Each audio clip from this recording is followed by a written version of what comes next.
Hello, I'm Ethan Chase, and a New York City-based business growth coach, and welcome to today's video, which is all about, at a high level, what is corporate culture? I've done a lot of videos on the topic, but I just want to give another primer because of what's going on right now in the market and companies struggling to retain competitive advantage by focusing inwards on their reputational brand. So just to kind of share with you that there's over 650 videos on my YouTube channel, which I'm asking you to go to and subscribe to support the work that I'm doing. It's at thechasengroup.com. So you just come right here and then you can drill down. You go into the channel and you click on playlists, and you can see there's a whole bunch of self-help videos for things like small, mid-sized business growth. There's a top of mind speaker series where I interview experts.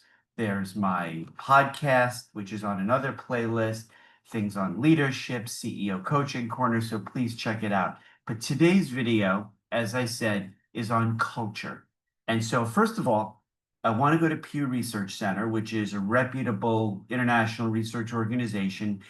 And 2023, they provide the findings of their research for 2023 on DE&I and its impact in the workplace. And this is kind of top of mind right now because there's so many corporations in response to Trump administration pressure to do away with their supposed woke initiatives to scale back on the diversity, equity, inclusion. So this research I find to be really, really interesting to support my contention that only do you not do away with DE&I programs, but you actually recommit to them. So a major section of the US workforce says that corporations focusing on DE&I at work is a good thing. However, relatively small shares place great importance on diversity in their own workplace. So in the abstract, yes, DE&I is really, really important to the American workforce, but just don't do it in my place. It's kind of like building prisons in your backyard, not in my backyard. Yeah, it's a good thing, but just don't do it here.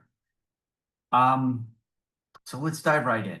Workplace diversity, equity, inclusion efforts, or DE&I, are increasingly becoming part of national political debate. The Trump administration made this so. Right-wing bloggers like Ravi Starbuck exerted significant social media influence on corporations who were operating what, in their estimation, were woke DE&I initiatives. And so corporations, a broad spectrum from Harley-Davidson, John Deere, McDonald's, Target, Meta, Boeing, all these corporations, Harley-Davidson, did away with their DE&I initiatives. But for a majority of employed US adults, 56%, focusing on DE&I is actually a good thing, according to this Pew Research Center survey.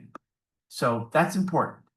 And then when you say it's a good thing, 56%, it's neither bad nor good, or basically neutral, is 28%. So that's 84%. Consider it either to be neutral to a good thing. Only 16% of all of those employees surveyed said it's not a good thing. So this is a research study conducted of 5,902 people. And that's the results. And I will put links to all of these resources in the description below so you can kind of go and explore yourself. But the takeaway is this: the American workforce is increasingly being composed of two majority generational segments. Millennials born between 1980 and 1996, and Gen Zs born between 96 and 2010. They have different values about what they want to see in their employer of choice and also the companies that they purchase from. So given that significant, influential two geographic, demographic blocks of consumer, and also becoming a larger segment of the combined American workforce, Gen Zs and millennials say they want DE&I. They want to work for and purchase from organizations who have diversity, equity, inclusion, and belonging programs. Let's focus on what culture actually means. So let's go to Society of Human Resource Management, their workplace survey from 2024. Okay, the state of the global workplace culture. Their key findings that when we talk about culture, what we're really saying is that organizations that share values, attitudes, behaviors, and the norms of a company, that's what culture means inside an organization. So, universally, globally, multinational corporations, companies who do business across nation borders, they create favorable cultures in 5 ways, in 5 key initiatives. 1, they have honest and an unbiased management, meaning management that is pro-employee and doesn't have any kind of agenda. 2, civil behavior. These organizations are led by leaders who exhibit ethical and moral practices in their personal lives and throughout the communities that they engage in. 3, these organizations provide meaningful work and opportunities for career and professional advancement. 4, there's an open and honest, continuous dialogue or communication. Call it transparency or whatever the buzzword is, but they don't hide their agendas. They don't speak in half-truths. They communicate honestly, frequently, and with sincerity to all their collective groups of stakeholders, internally with their employees and externally with clients, partners, vendors, the regulatory environment, all stakeholders. And 5th is they exhibit empathy. And so let me just kind of touch on that distinction between empathy and sympathy. According to SHRM, one of the key findings of a great culture in a multinational corporation is not just being sympathetic to what their stakeholders are going through. Oh, I understand what you're going through. I can kind of conceptualize it. That's sympathy.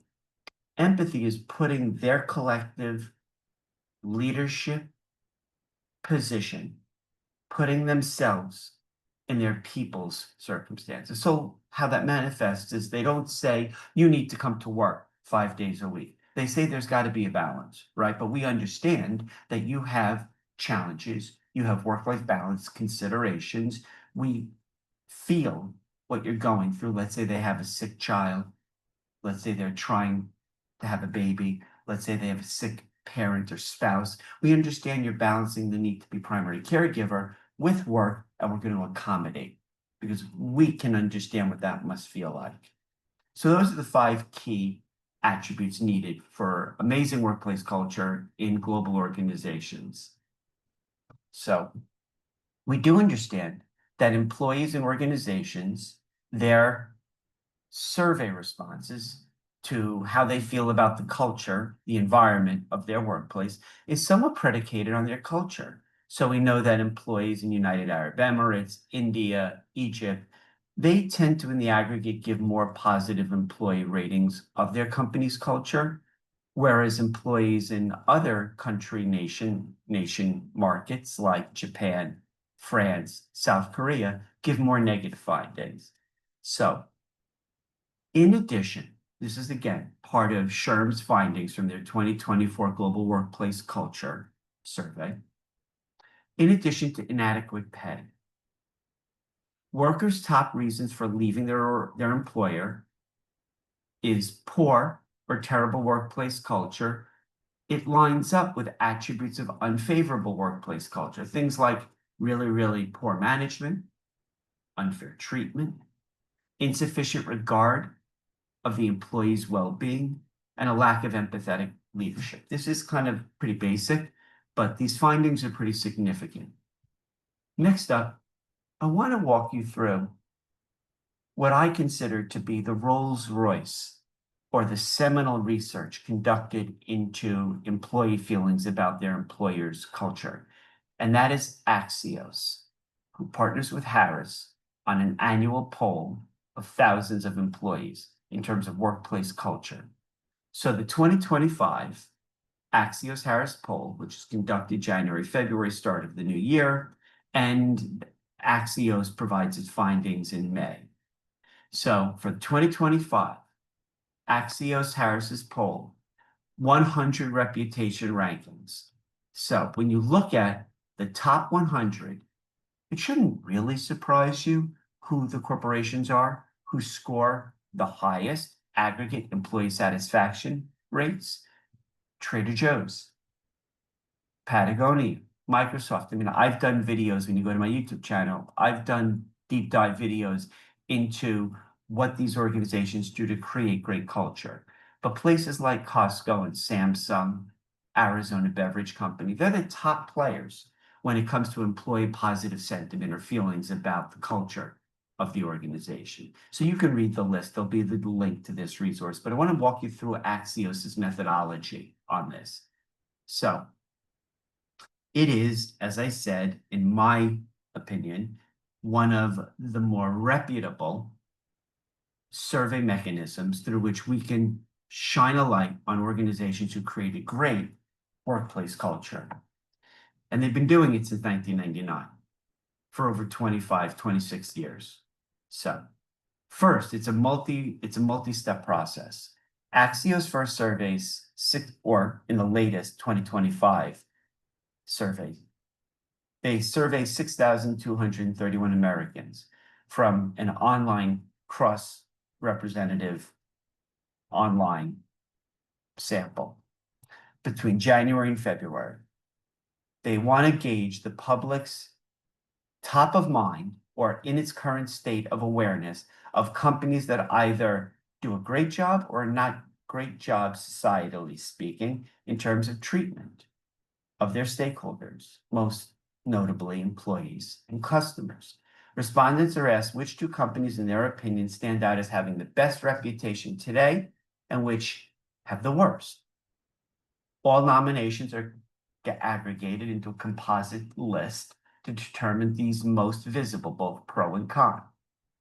Then Axios filters it out into a top 100 most visible brands in America. They then do a second online survey, and they analyze companies further. The second survey is 16,585 Americans from, again, a nationally representative sample size from March timeframe, surveys of that list, which those 16,000 people are familiar with. Once they have that list, respondents are asked to rate two of the 100 most visible companies that they say they're very familiar with or somewhat familiar with on 9 discrete dimensions or variables of reputation.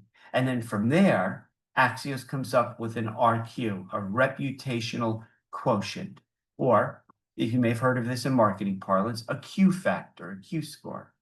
The reputational quotient score determines what the ranking is in this Axios poll. So then they finally ask a third and final set of respondents in a separate set of online survey questions about contextual questions on topics related to brands and politics. The May 16th, the contextual findings are conducted over 2 stages in May of every year with 2 nationally representative samples, 2,123, 2,117 of US adults. So it's a 3-step process. They vet these lists, and then you come up with a ranking of these most reputable organizations based on reputation of culture. So now I want to go to Conference Board, who does a little bit of a follow-up assessment to the Axios study, which was just conducted in July. So we're talking about 2 months ago. How US companies' reputations have fared amidst all of this volatility of doing business day in and day out with trade wars and tariffs and day-to-day uncertainty of business owners navigating the chaos and confusion that is the Trump 2.0 administration in 2025. So, according to Axios' just released poll of top 100 most reputable firms, 37% of the major US companies improved their reputations. Okay. But half, 50%, saw declines relative to 2024's survey. So what's going on? Remember, businesses don't do business in isolation, in a bubble. They compete in their environment. And the environment is not just a competitive landscape with supply chain issues, ever advancing technology like AI tools, but also the geopolitical economic climate, which is just a factor of doing business. So this is a webcast, but I want to just kind of touch upon a few things. This economic landscape that we find ourselves in is affecting how consumers feel about organizations, their reputation, and their brand perceptions. Those organizations who provide mostly inflation buster brands, products and services that allow people to tap into savings, they tend to do a little bit better. But also, there's a need for constant communication and maintaining quality in your business practices.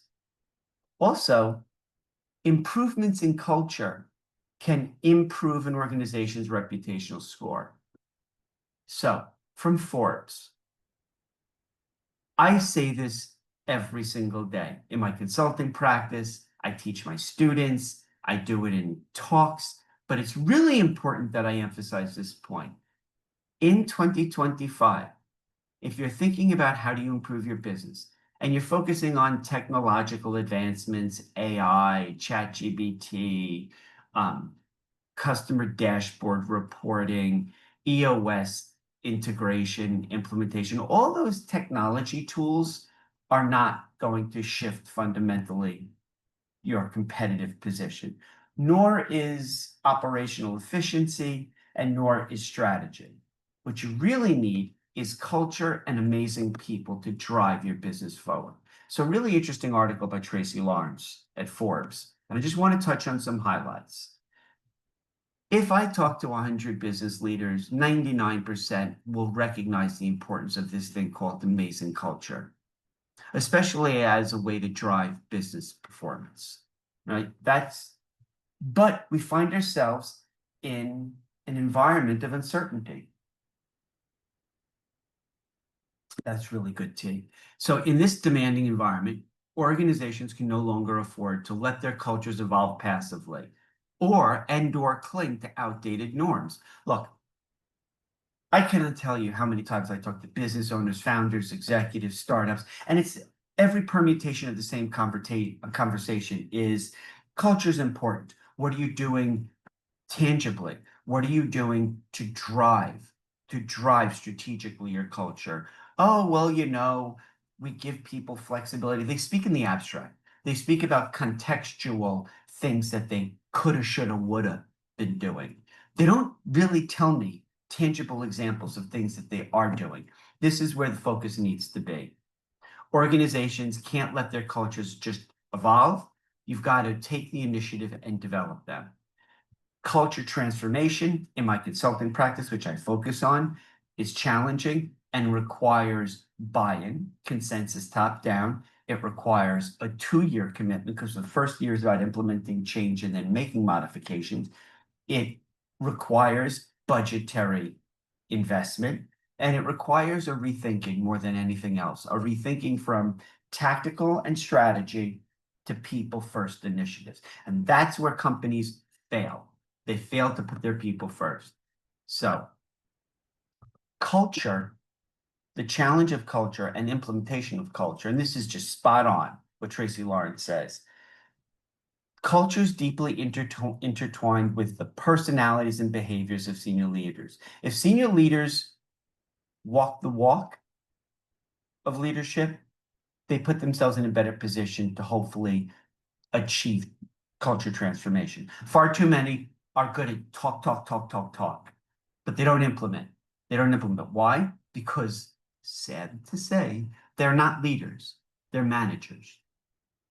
Most organizations don't have one culture, but microcultures across teams, departments, based on the charisma of individual leaderships, which creates a multivariate level, multiple levels of complexity and potential opportunity for confusion. The rewards of well-aligned and productive culture are worth the effort. That's important. That's really important. So Peter Drucker's famous quote that culture eats strategy for breakfast is critical today. And why do I say this? In my consulting practice, it's readily apparent that if you have a great strategy, but you don't have the people to implement, you might as well not have any strategy. Second of all, it's far too easy day in and day out to get caught into reacting to external considerations, factors, changes in the regulatory landscape, changes in competition due to tariffs and trade wars, competition in terms of supply chain issues. It's far too easy to just react rather than having a strategy that day in and day out you're ensuring is focused on. Research shows that employees who feel connected to their organization's culture are 4 times, not 1 or 2 times, but 4 times more likely to be engaged at work and nearly 6 times more likely to recommend their workplace to others. And others are probably, when we're talking about superstars, similarly great employees. Great employees work with, know, interact with, socialize with great employees.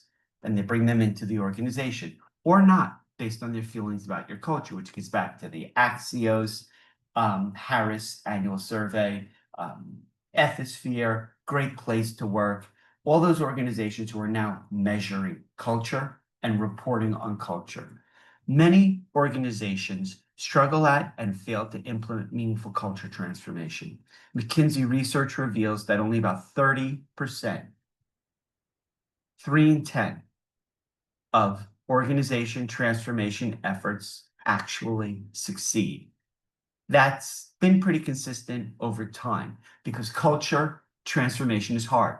I achieve it, but I know what she's talking about in my own experience leading culture transformation. So I want to go to Harvard Business Review to kind of finalize this conversation.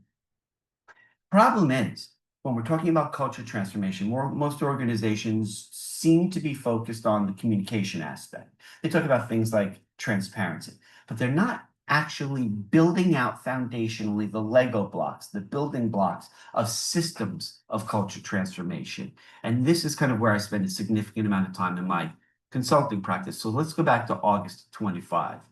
Great article. And again, I'm going to link to this. Just go down to the description below. You'll find the links to all these resources. Many leaders treat culture as a communication strategy. They believe it lives within their messaging, in the articulation of their vision, their mission, their purpose, their values, the tone of their internal employee communications. But culture doesn't shift because of narrative. Culture shifts because of proactive guidance on culture transformation processes, procedures, systems. People are talking about culture more than ever. Finally, I've been talking about it for 17 years. I have a podcast on it. It's nice to see that people are finally talking about this thing called culture. And yet, with all the talk, there's failure to break through in terms of a really deep-seated fundamental understanding and thus critical rethinking of what culture is. It is a strategic imperative. We're not talking about wellness programs in and of themselves. We're not talking about tweaking your branding, coming up with a new logo. Thank you, Cracker Barrel. We're not talking about re-articulating your vision mission statements. And we're not talking about passionate talks. What we're talking about is creating culture-driven systems, processes, integration. It's kind of Daniel Pink, what he said in his book Drive, about giving your people who are rock stars the autonomy they need to implement change themselves. Autonomy, as he identified, is in 4 critical areas. You give people control over what they work on, how they get their work done, when they work, and where they work from. This is part of culture in terms of empowerment and trust. And culture, with that construct, shapes everything from employees having more control, flattening the organization, removing middle management, going from pyramid command control, outdated structures, to more flatter matrix organizations like Trader Joe's, Wegmans, Patagonia, Kroll's, Nucor Steel, Disney, Wegman, Marriott, DuPont, Gore, all of those best of breed organizations. When culture as an initiative is mismanaged, organizations don't just lose the trust they fall back from a competitive position standpoint. Meaning, if you implement culture transformation, you don't do it meaningfully, people resent it. They now check out emotionally, that quiet quitting. They start to think about other places of employment. They start to do the bare minimum. They don't bring their full authentic selves with ideas, innovation, inspiration. All of that's gone. And then you've lost commitment from your people. And then what you're talking about is people don't become a strategic competitive advantage. They become what most business owners wrongfully think their people are, which is their largest expense. It's called payroll. So these are all the issues with not creating meaningful culture transformation. So if you like the video, I really appreciate it if you could hit the like button. Let me know what you think. Please, please, please, I really value your feedback. And if you like the work I'm doing on my YouTube channel, please hit the subscribe button. Really, that helps support me, kind of escalates me in the algorithms of the online gods. But just take time to think about what your culture means, what it means for your people, and how it can truly, if transformed into an amazing place to work, you'll derive so many financial and competitive advantages. If you're not sure how to measure culture or implement it, or to improve it, or to empower your people, let me know. Let's have a one-on-one. I'd be happy to talk to you about the strategies that I employ and have used in the last 18 years of my consulting practice, working with over 500 organizations. Thank you so much. Take care.